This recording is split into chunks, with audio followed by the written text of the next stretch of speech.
을 통해서 제자들에게 이렇게 기도하라고 가르쳐 주십니다. 먼저 하나님의 이름이 거룩히 여김을 받으며 또 하늘나라가 임하며 뜻이 땅에서 이루어지기를 기도하라고 하셨습니다. 또 일용할 양식을 주시고 죄를 용서해 주시며 시험에 들지 말고 악에서 구원받기를 기도하라고 하셨습니다. 또 다른 사람의 잘못을 용서하며 금식할 때 슬픈 기색을 보이지 말라 이렇게 말씀하셨습니다. 하나님이 그 모든 것들을 갚아주시기 때문이지요. 오늘 여러분이 잘 아는 내용이죠. 우리가 찬양도 했고 또 가끔 우리가 고백하는, 기도하는 그런 내용이기도 합니다. 먼저 우리에게 첫 번째로 가르쳐 주시는 교훈은 주님이 가르쳐 주신 대로 기도해야 한다는 점입니다. 우리 마음대로 하기가 쉽죠. 그리고 이 주기도문이라는 표현은 주술적인 냄새가 나서 좋지 않은 표현입니다. 마치 수리수리 마수리 이런 식으로 해서 이렇게 외우면은 기도의 전부이고 또 이렇게 할 때 무슨 신통한 효력이 나타나는 것처럼, 특히 우리나라의 종교 심성은 그렇기 때문에 이것을 주기도문이라는 표현을 쓰는 것조차 조심해야 될, 금기시해야 될 그런 표현입니다. 정확하게 말하면 주님이 가르쳐 주신 기도라고 해야 옳은 표현입니다. 항상 여러분이 성경을 읽을 때 몇 번씩 말씀을 드리는데 한 부분만 따서 이렇게 성경을 읽고 묵상하는 것은 상당히 위험합니다. 전체적인 맥락 속에서 그것이 무엇을 의미하는지 앞뒤 문맥과 연결을 시켜서 그 말씀을 해석하는 것이 오류를 범하지 않을 수가 있습니다. 자, 그럼 앞에서 어떤 내용을 이야기했죠? 여러분 기억이 좀 가물가물하시겠지만 토요일 날 우리는 예수님께서 어떻게 하냐면은 기도할 때에 외식하지 마라.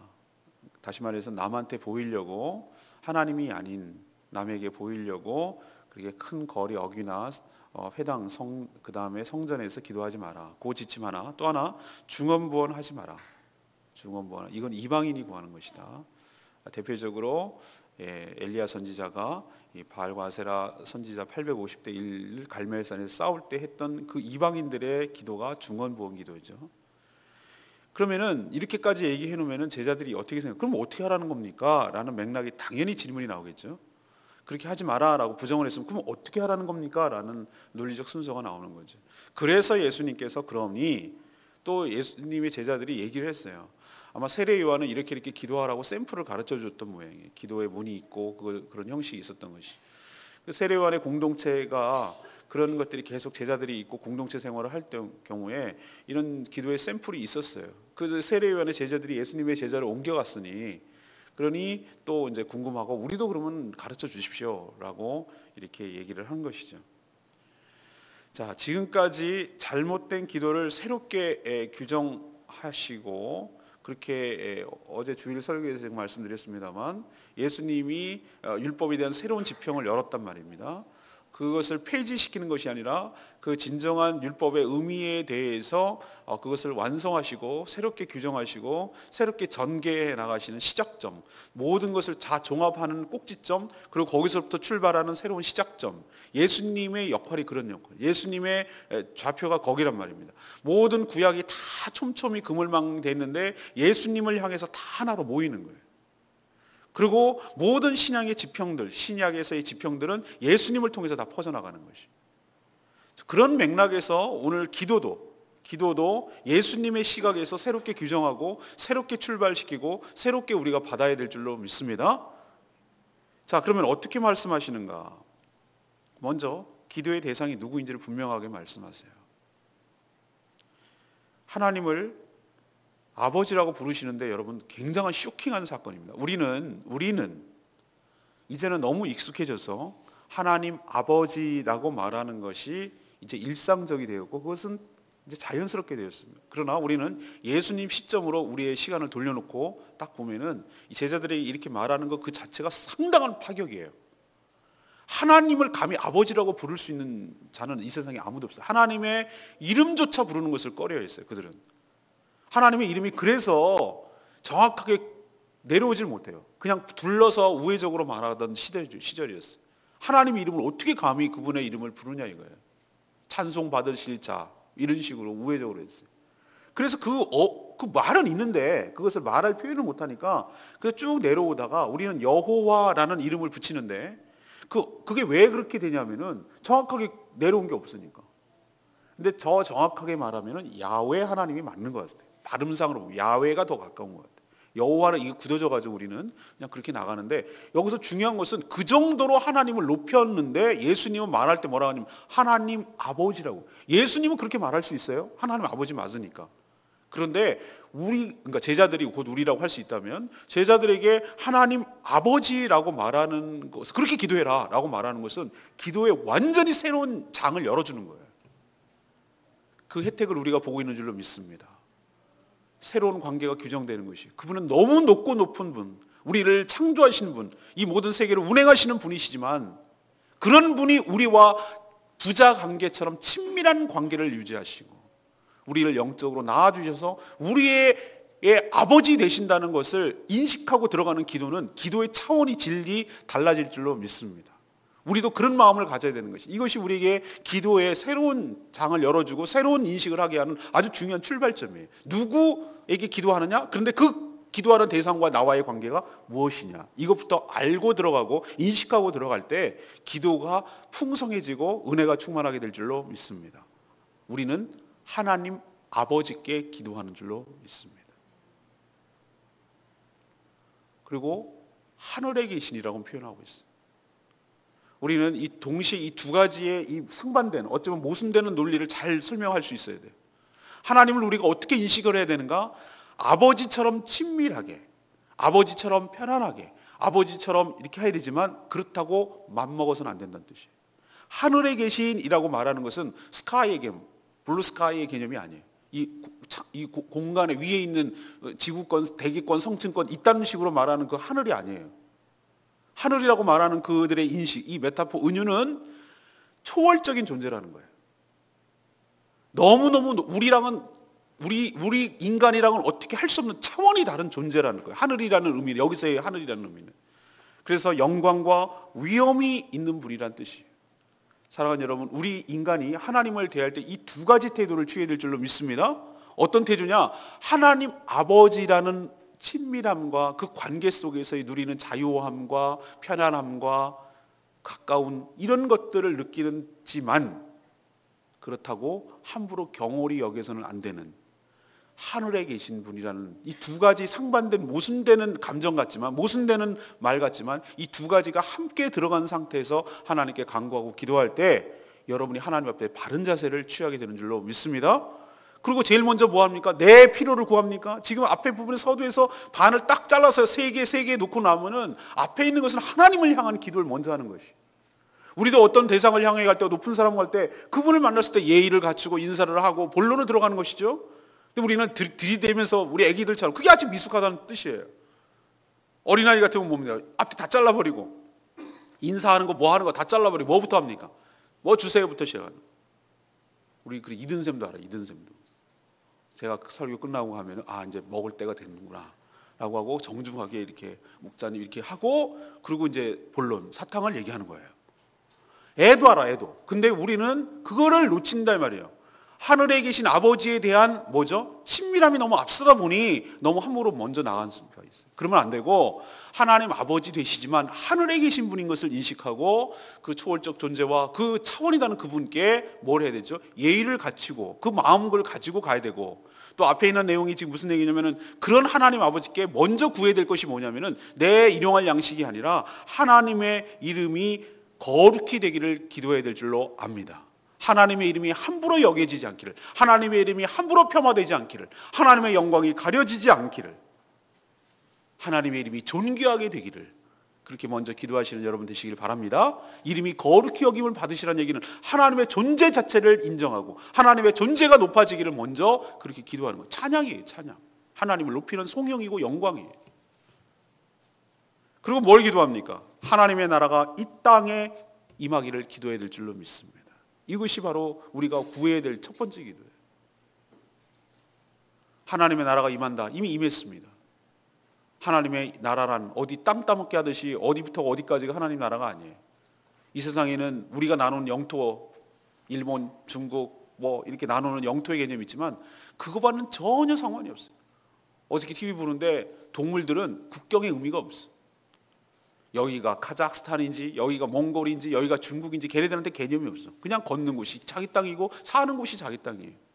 사랑하는 여러분, 우리가 하나님 나라가 어디서부터 어디까지입니까? 그건 어떻게 했습니까? 믿는 자들이 하나님의 통치를 받아들이고 그 땅에서 자기 삶의 현장에서 하나님의 의를, 하나님의 거룩함을, 하나님의 공의로움을 실현한다면 거기가 하나님의 나라인 줄로 믿습니다. 그런 하나님의 나라가 이 땅에 임하기를 먼저 기도해야 된다는 것이, 이것은 전도의 사명도 포함되는 것이고 하나님의 통치를 그렇게 우리를 통해서 실현하겠다는 의지를 표현하는 것이기도 하고, 그런 나라가 더 확장되기를 바라는, 하나님의 나라가 이 땅에 임하기를 바라는 간절한 열망과 소망과 간구의 내용도 포함되는 것이고, 우리가 무엇을 위해서 살아야 되는지, 우리의 삶의 목적과 보이지 않는 세계, 보이는 세계 어디에 우리나라가 속해 있는지, 내가 속해 있는지에 대한 자기 백성의 정체성과 인식까지 다 포함되는 말이 하나님의 나라가 이 땅에 임하기를 소원하는 기도예요. 여러분도 하나님의 나라가 확장되기를 기도해야 될 줄로 믿습니다. 이 제주도 땅이 하나님의 나라가 되기를 기도하기를 소망합니다. 여전히 제주도는 제주도겠지만 모든 사람들이 예수 그리스도를 믿고 예수 그리스도를 영접하고 하나님을 찬양하고 하나님을 경배하게 되면 이 땅 제주도는 하나님의 나라가 임한 줄로 믿습니다. 그렇게 되기를 소망하라는 거예요. 그리고 모든 통치, 하나님의 통치가 모든 삶의 영역에 이루어지기를 기도하라는 뜻입니다. 자, 오늘 첫 번째로 우리에게 주시는 교훈 뭡니까? 우리는 여태까지 기도에 대한 지침이 있었습니까? 하면 되는 거지 뭐. 우리는 처음 어린애들한테 가르칠 때, 초신자들한테 저도 그렇게 말을 해요. 기도가 너무 어렵다는 거예요. 기도 어려운 것 아닙니다. 그냥 아버지께 하듯이 편안하게 하세요. 하나님은 다 들으세요라고 어린이한테 그렇게 얘기하죠. 그러나 여러분들이 이제 신앙이 어느 정도 생기고 됐을 때, 주님이 이 가르쳐 주신 기도라는 얘기는 기도를 어떻게 할 때 샘플링이라는 거예요. 샘플링. 본을 보여야, 어디 집을 살려고 하면 모델하우스가 있듯이 기도를 이렇게 하는 겁니다. 기도의 샘플을 보여줘야 이렇게 하는 거다라는 것을 알 수 있듯이, 이제는 봤으면 이제는 이런 형식과 이런 내용과 이런 마음 상태를 가지고 기도해야 될 줄로 믿습니다. 기도를 자기 멋대로, 자기 중구난방으로 자기 멋대로 하면 안 되고, 이제는 제자들에게 가르쳐 주신 예수님처럼 우리도 이것을 받았으니 주님이 가르쳐 주신 대로 기도해야 될 줄로 믿습니다. 두 번째는 이제 우리 인간을 위한 기도예요. 교회를 위해서 기도해야 된다는 거예요. 교회를 위해서도. 예수님이 가르쳐 주신 기도하는 자의 모든 주체는 뭐라고 표현됐습니까? 개인이 아니에요. 여러분 느끼십니까? 오늘 우리에게 일용할 양식을 주시고, 우리가 우리에게 죄진 자를 사해 준 같이 우리 죄를 사해 주시고, 우리를 시험에 들지 말게 하시고. 느껴지십니까? 우리가 여기서 우리가 기도의 생각을 확 바꿔야 되는 게, 제가 여기서 나오는 것인데, 기도는 항상 자기 개인이 하는 줄 알아요. 개인이 하는 줄 안다고.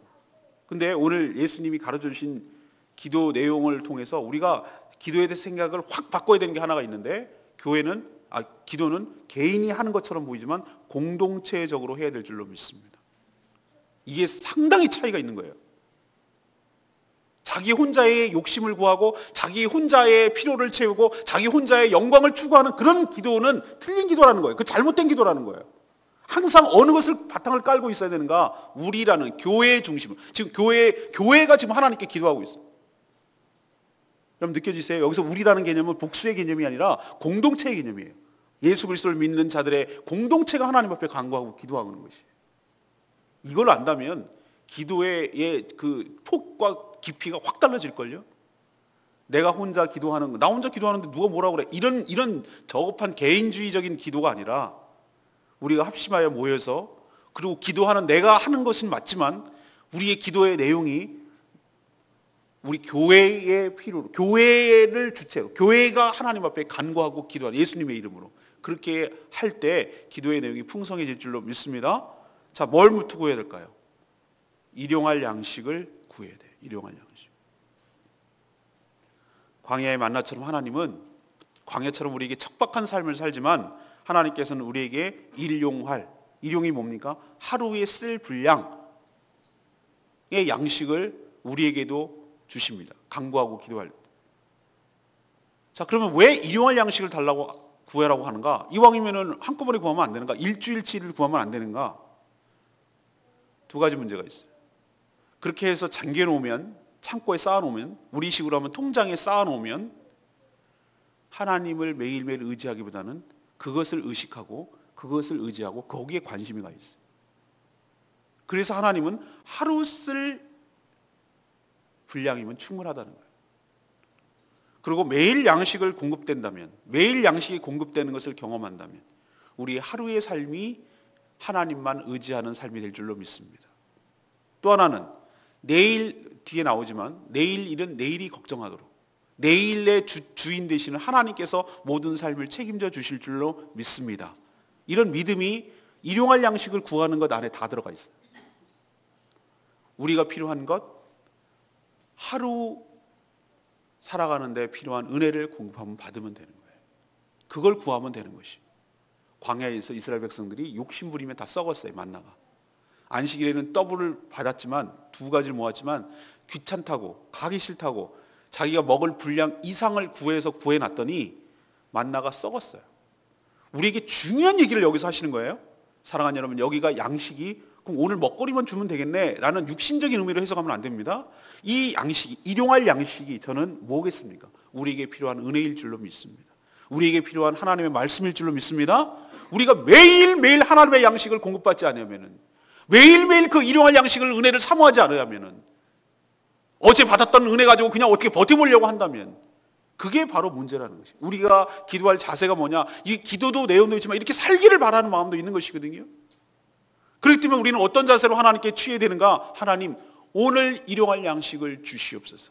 하나님, 오늘 일용할 은혜를 주시옵소서. 하나님, 오늘 일용할 말씀을 주시옵소서. 그렇게 간구하고 기도하고 하나님 앞에 나아갈 때 여러분의 영혼과 여러분의 삶이 풍성하고 건강하게 될 줄로 믿습니다. 여기서의 일용할 양식이란 단순히 먹거리가 아닌 거 여러분 아시죠? 삶을 영위하는 데 필요한 영과 육의 모든 총체적인 의미를 여기에다가 표현하고 있는 거예요. 일용할 양식이라고. 여러분, 하루 분량이면 충분합니다.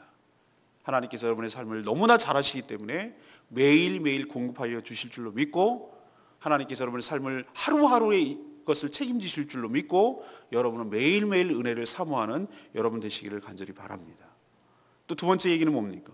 우리의 채무, 우리 빚진 거를 용서해 준 것처럼 하나님께서 우리도 남의 채무를 용서하며 살겠다는 결단의 기도를 하라고 오늘 예수님이 말씀해 주세요. 이게 정말 어려워요.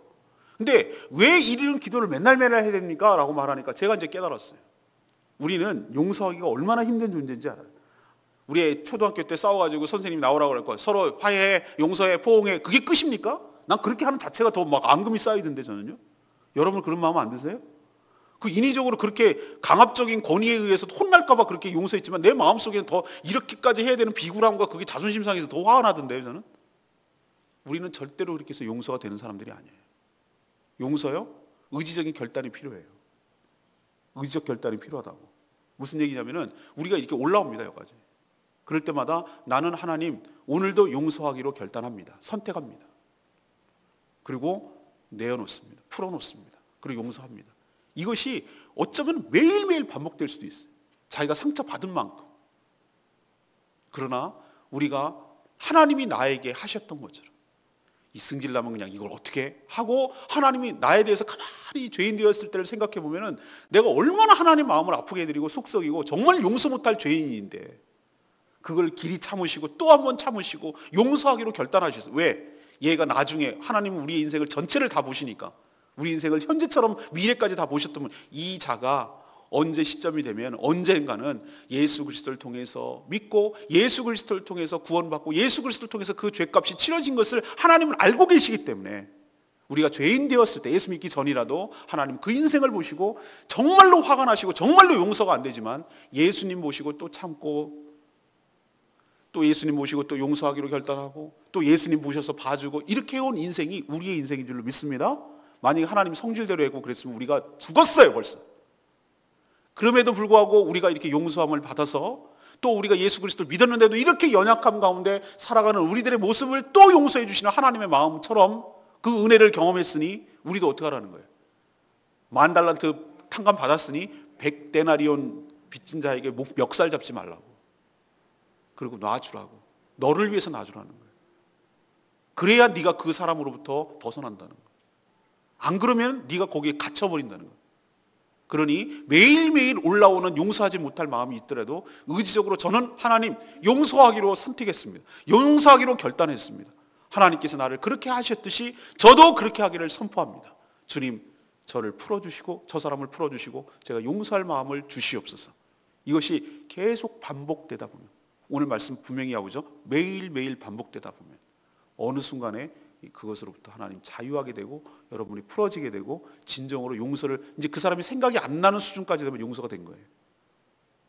그렇게 됐을 때 자연스럽게 용서가 내 삶에 이루어질 줄로 믿습니다. 이게 기계적으로 인위적으로 될 문제가 아니에요. 그러니 그렇다고 하고 말하는 당위가 돼서는 안 돼. 실제가 용서가 돼야 돼. 이게 그냥 우리를 올가매는 또 다른 율법으로 다가왔을 때 우리는 굉장히 불편하기만 하고 실제로 용서가 안 돼요. 근데 왜 예수님께서 이렇게 말씀해요? 그게 가능하니까. 그게 하루아침에 안 된다는 걸 예수님도 아니까. 그래서 이 기도문 가운데 우리가 매일매일 기도해야 될 이 기도문 가운데 이것을 집어넣은 거예요. 하나님, 내가 생각하면 도대체 난 용서 못하겠지만 하나님 날 보고 그러셨을 거 아닙니까? 그랬던 하나님이 날 용서해 주신 것처럼 저도 그렇게 살기를 원하오니 주님 은혜를 베풀어 주시옵소서. 제가 용서하기로 선택합니다 라고 할 때 매일매일 그것이 작업이 되고 진행이 될 때 그 용서가 여러분 일어나게 될 줄로 믿습니다. 세 번째는 뭐예요? 악에서 구원하기를 원합니다. 악은 사단의 세력을 의미해요. 시험에 들지 않기를, 그래서 악에서 구해주기를. 시험에 드는 것, 그리고 악으로 빠져나가는 것, 이거 연관적인 거예요. 서로 연관되어 있어요. 그래서 하나님 시험에 들지 않게 하여 주셔서, 그래서 악으로 빠지지 않게 하여 주시옵소서라고 기도해야 돼요. 예수 믿는 사람이라고 해서 시험에 노출되지 않는다는 뜻이 아니에요. 여기서 보면은 이런 기도를 하라는 얘기는 뭐냐면은 우린 도처에 시험거리가 있다는 거예요. 얼마든지 함정이 빠질 수 있는 지뢰 같은 삶을 살아간다는 거예요. 그런 삶이 꽃밭길이 아니라는 거예요. 우리가 기도해야 될 것, 우리가 늘 깨어 기도하지 않으면 안 되는 것이 이거예요. 우리도 믿노라 하면서도 우리가 실족하고 시험에 들 가능성이 얼마나 많은 자들인지 늘 인식하라는 거예요. 완벽하지 않아요, 우리도. 그리고 우리가 그렇게 놔두지 않아요, 사단은. 곳곳에 시험거리를 놔둔단 말이에요. 조그만 비집고 그 좁은 틈을 이용해가지고 비집고 들어와서 와해시키고 깨지게 하고 관계가 갈갈이 찢기고 만드는 이 시험거리가 우리가 얼마나 많은지 몰라요. 우리가 늘 깨어 기도하지 않으면 우리도 시험에 들 수 있고 누구도 예외 없다는 거예요. 이건 신앙의 연수, 신앙의 정도 아무 상관없어요. 우리의 연약함을 여러분 인식하시길 바랍니다. 여러분 대단한 사람들 아니에요. 왜 우리가 대단했다면 예수님께서 이런 기도를 하라고 그러셨을 거예요. 우리가 얼마나 부족한 자이기 때문에, 우리의 그 연약함을 알기 때문에 이렇게 매일매일 기도할 수밖에 없는 거예요. 하나님, 저도 예외가 아닙니다. 저도 강한 자가 아닙니다. 저도 이렇게 믿음이 좋은 자가 아닙니다. 하나님, 저도 그럴 수 있습니다. 저도 시험에 빠질 수 있습니다. 저도 실족할 수 있습니다. 저도 악으로 떨어질 수 있습니다. 주님 저를 붙들어 주시옵시고 오늘 말씀처럼 제가 시험에 들지 않게 하여 주시옵소서. 제 마음과 생각을 지켜주시옵시고 하나님 은혜 가운데 늘 살아갈 수 있도록 축복하여 주시옵소서. 이렇게 기도하지 않으면 여러분도 실족한다고요. 여러분 선줄로 생각하지 마십시오. 선줄로 생각한 자는 넘어질까 조심하라. 우리가 연약한 죄인임을 늘 인식하고 은혜를 구하고 살기를 원합니다. 그리고 마지막 궁극적으로 하나님의 나라, 그리고 하나님께 권세, 하나님의 영광이 오직 하나님께만 있고 하나님께만 돌려지기를 간구하는 여러분 되시기를 바랍니다. 하나님의 나라 영원하고 하나님의 권세가 영원하며 무궁하며 하나님의 영광이 무궁토록 세세토록 그에게만 돌아가기를, 그렇게 기도하는 것 우리의 삶의 지표이고 목표일 줄을 믿습니다. 오늘 시간이 많이 갔지만 세 번째는 하나님만 의식하고 금식해야 된다는 것이죠. 기도와 함께 외식의 가능성이 가장 큰 부분이 금식입니다. 금식을 할 때 남에게 보이려고 슬픈 기색을 보이지 말라고 경고하세요. 자신이 금식한다는 것을 남들에게 티내려고 얼굴을 흉하게 들고 머리도 안 감고 쫄쫄이 굶은 것처럼 오만 가지 인상을 빡빡 써가면서 이렇게 금식하면 이미 상을 다 받았다고 경고하세요. 금식이 하나님께 낮은 자세로 기도하려는 그런 태도인데, 곡물까지 끊으면서, 곡기까지 끊어가면서 하나님의 낮은 자세로 정말로 하나님의 은혜를 순전한 마음으로 구하려는 그런 자세가 금식 기도인데, 다른 사람들도 인정을 받고 칭찬을 받았다면 이미 하나님께 받을 게 없다는 뜻이에요. 그러니 금식할 때 머리에 기름을 바르고 얼굴을 씻고 그렇게 기도하라고 말씀하세요. 우리의 외식을 경고하고 있는 말씀이죠. 그래야 사람에게 보이려고 의식하지 않고 은밀하게 보시는 하나님만 보시고 그 간절함을, 하나님 기도를 들으시고 갚아주실 것이기 때문입니다. 그러나 우리는 반대로 또 하나 생각할 것이 있어요. 난 이런 외식하는 게 싫어. 나는 금식한 거 막 티내는 것도 싫고, 너무 뭐 자랑하는 것 같고, 목사님 40일 했다고 그러더라야. 우리 교회는 뭐 20일은 보통이라며. 난 그렇게 하는 거 싫거든. 이런 것을 핑계 삼아서 나는 금식과 상관없어 라고 말하고 금식조차 하지 않으려는 태도도 저는 문제라고 생각해요. 제가 금식하기 전에 약간 그런 태도가 있었어요. 금식 뭐 이렇게 했어요. 근데 하나님께서 뭐라고 하니까 하게 되더라고요. 여러분, 때로는 낮아져서 자신을 돌아보는 기회로 금식을 해야 할 때도 있어요. 근데 여러분, 중요한 것은 뭐냐면 금식하느냐 안 하느냐는 중요하지 않아요. 금식하거나 뭘 안 하거나 간에 어떤 태도로 하나님 앞에서 살아가고 어떤 태도로 사람들 앞에서 살아가느냐, 이게 중요해요. 토요일날, 금요일날, 목요일날도 말씀드렸지만 사람을 의식하면 토요일날 말씀드린 게 사람을 의식하면 100% 외식이에요. 하나님을 의식하면 이건 경건이에요. 금식하느냐 안 하느냐 그 어떤 행위에 가지고 우리가 중요한 것이 아니에요. 뭘 우리가 신앙 행위를 했을 때 사람에게 보이려고 뭘 했다. 사람에게 보이려고 아무리 훌륭한 일을 하고 아무리 교회적으로 그 하늘을 했다고 사람을 의식하고 했다. 이건 하나님께서 안 받으신 줄로 믿습니다. 이건 100% 외식이에요. 그러나 사람이 보든 안 보든 이건 나는 의식하지 않았어요. 정말로 진심으로 자기가 알아요. 나는 그런 건 의식하지 않고 정말 하나님만 의식하고 내가 일을 했다라고 한다면 그 모양새가 남들이 보기에 어떻든지 그건 중요하지 않아요. 그건 하나님이 아세요. 하나님께서 그 중심을 받으시고 그것을 기쁘게 받으시고 하나님께서 갚아주실 줄로 믿습니다. 오늘 레바이 말씀 13절 말씀, 아까도 말했죠. 나라와 권세와 영광이 아버지께 영원히 있사옵나이다. 삼위일체 하나님을 높이는 기도를 신학적 용어로 송영이라고 불러요. 송영. 우리 찬송가 분류할 때 여러분 아시죠? 거룩 거룩 거룩 이렇게 부르는 찬양, 하나님 자체를 높여드리는 것, 이것을 송영이라고 불러요. 송영은 성도의 삶의 목적이자 목표여야 할 줄로 믿습니다. 하나님 나라가 이 땅에 실현되기를, 하나님의 권세가 이 땅에 미치기를, 하나님께만 영광이 있고 영원하기를 우리가 기도하고 그렇게 살아야 될 줄로 믿습니다. 그러나 우리 삶은 어떻습니까? 반대적인 삶을 살기 때문에 우리의 문제가 아닙니까? 하나님의 나라가 영원하기를, 하나님의 나라가 세워지기를 말하는 것이 아니라 내 왕국이 세워지기를 바라는 거예요. 내 손아귀에서 나의 권세가 영원하기를, 내 권세가 극대화되기를, 그리고 자신께만 영광이 돌아오기를, 칭찬과 칭송이 돌아오기를 그러기 바라기 때문에 내가 시험에 들고 내가 실족하고 악의 구렁텅이에 빠진 건 아니겠습니까? 이게 목회자인 저에게도 해당되는 말씀. 그래서 난 레마의 말씀으로 이것을 붙드는 거예요. 하나님, 제가 목회자이고 또 지도자이고 교회를 책임지지만 이 교회가 자신의 제 이상성 목사의 왕국이 되지 않기를 원합니다. 그리고 내 손아귀에서 이것이 움직여진다는 착각 속에 빠지지 않게 하여 주시옵소서. 그리고 모든 영광을 내가 가로채지 않게 하여 주시옵소서. 하나님, 하나님의 이 교회가 하나님이 주인이시고 그리고 하나님께 영광을 돌립니다. 하나님께만 온전히 권세가 있는 줄로 믿습니다.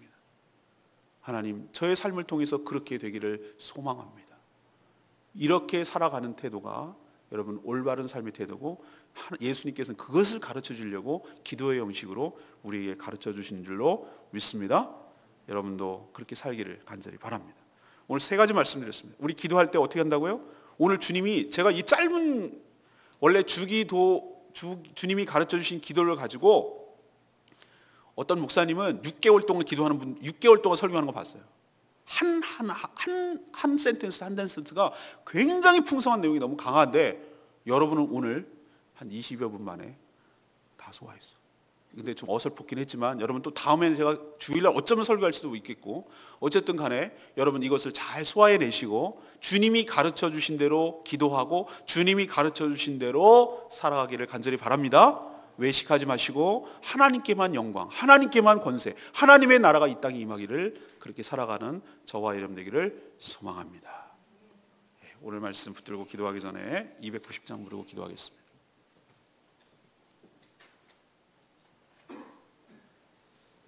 오직 주님만,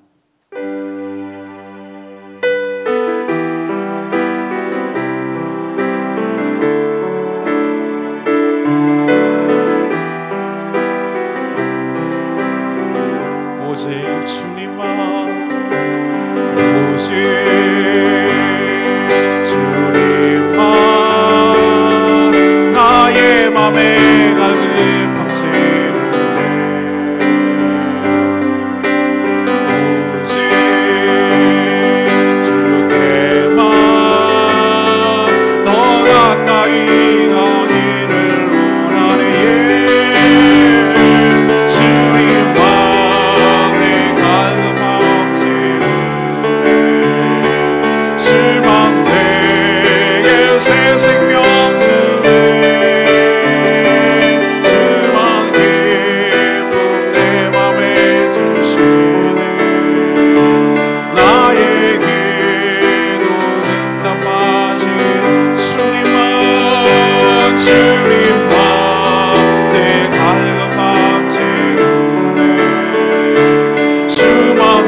나의 기쁨을 주시는 줄 믿습니다. 나의 기도 응답하시는 주님 옆에 하나님 나아갑니다. 오늘도 주님이 가르쳐주신 기도대로 우리의 기도 태도와 삶을 보고 다시 한번 점검하고 하나님 옆에 올바른 기도를 드리는 저에게 해달라고 다같이 통성으로 주여 외치며 기도하며 나갑니다. 주여 주만 내가 갈급함 주만 내게 새 생명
저희 마음대로 기도하지 않게 하여 주시고 주님께서 가르쳐 주신 기도의 순서 그리고 내용대로 기도하게 하여 주시옵소서. 이 기도가 저희 개인의 기도이기도 하지만 우리 교회 공동체 모든 지체들이 구해야 할 기도임을 알게 하여 주시옵소서. 저희들이 매일 일용할 양식을 구하듯 하나님께 간구하고 은혜를 사모하게 하여 주시고 그 주신 은혜에 만족하며 살게 하여 주시옵소서. 매일 주시고 매일 공급해 주시는 그 은혜로만 만족하며 살아가게 하여 주시옵소서. 우리의 허물을 용서해 주신 주님처럼 저희도 남의 허물을 용서하게 하여 주시옵소서. 주님의 나라가 이 땅에 임하기를 기도하게 하여 주시옵소서. 오직 주님만 의식하며 살게 하여 주시옵소서. 하나님의 나라가 이 땅에 임하고 오직 주님께만 권세가 있으며 세세 무궁토록 영광 받으시기에 합당한 분이 오직 여호와 하나님 한 분뿐임을 고백하며 그대로 살아가도록 그것이 저의 삶의 목적이자 목표가 되도록 하나님 축복하여 주시옵소서. 어리석게도 자신의 왕국을 세우며 자신의 권세가 극대화되며 자신에게만 영광이 도래하려는 그래서 시험에 빠지고 실족하고 악의 구렁텅이에 빠지지 않도록 저희들 삶을 점검하며 보게 하여 주시옵소서. 하나님 한 주간의 주님의 은혜 가운데 살기를 원합니다. 하나님 저희들 동행하여 주시옵시고 실족하지 않게 하여 시험에 들지 않게 하여 주시옵시고 연약한 자들 위해서 또 간절히 중보기도 하고 나가게 하여 주시옵소서. 오늘 한 주간의 삶을 주님께 의탁하옵고 예수 그리스도의 이름으로 기도합니다. 아멘. 여러분 출석부 뒤에